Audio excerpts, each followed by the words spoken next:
Friends, அனைவருக்கும் வணக்கம். எல்லாரும் எப்படி இருக்கீங்க ஃப்ரெண்ட்ஸ்? நல்லா இருக்கீங்களா?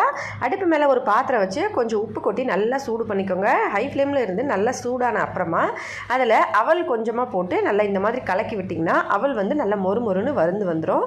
இந்த மாதிரி வந்த அப்புறமா எல்லா அவலும் எடுத்து வெளியே வச்சுக்கலாம். வெளியே வச்சுட்டு அதுக்கப்புறமா உங்களோட விருப்பப்படி இதை நீங்கள் ஸ்நாக்ஸாக மாற்றலாம் ஃப்ரெண்ட்ஸ். இதை அப்படியே சாப்பிட்றதுக்கு ரொம்பவே டேஸ்டியாக இருக்கும்.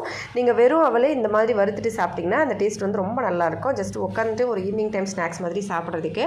இப்போ இந்த மாதிரி எல்லாத்தையும் எடுத்து அவலை அடுப்பு மேலே ஒரு கடாய் வச்சு அதில் கொஞ்சமாக எண்ணெய் ஊற்றி கொஞ்சம் சீரகம், அதுக்கப்புறம் வெங்காயம், பச்சை மிளகாய் போட்டு கொஞ்சமாக உப்பு சேர்த்து நல்லா வதக்கிக்கணும். அதுக்கப்புறமா வெங்காயம் நல்லா வதங்கின அப்புறம் நம்ம ஏற்கனவே வறுத்து வச்சுருக்க இந்த அவலை இதில் கொட்டி நல்லா மிக்ஸ் பண்ணிக்கணும். உங்களுக்கு கொஞ்சமாக வந்து மஞ்சத்தூள் சேர்த்துக்கோங்க. காரம் அதிகமாக வேணும்னா மிளகாத்தூள் வேணால் நீங்கள் சேர்த்துக்கலாம்.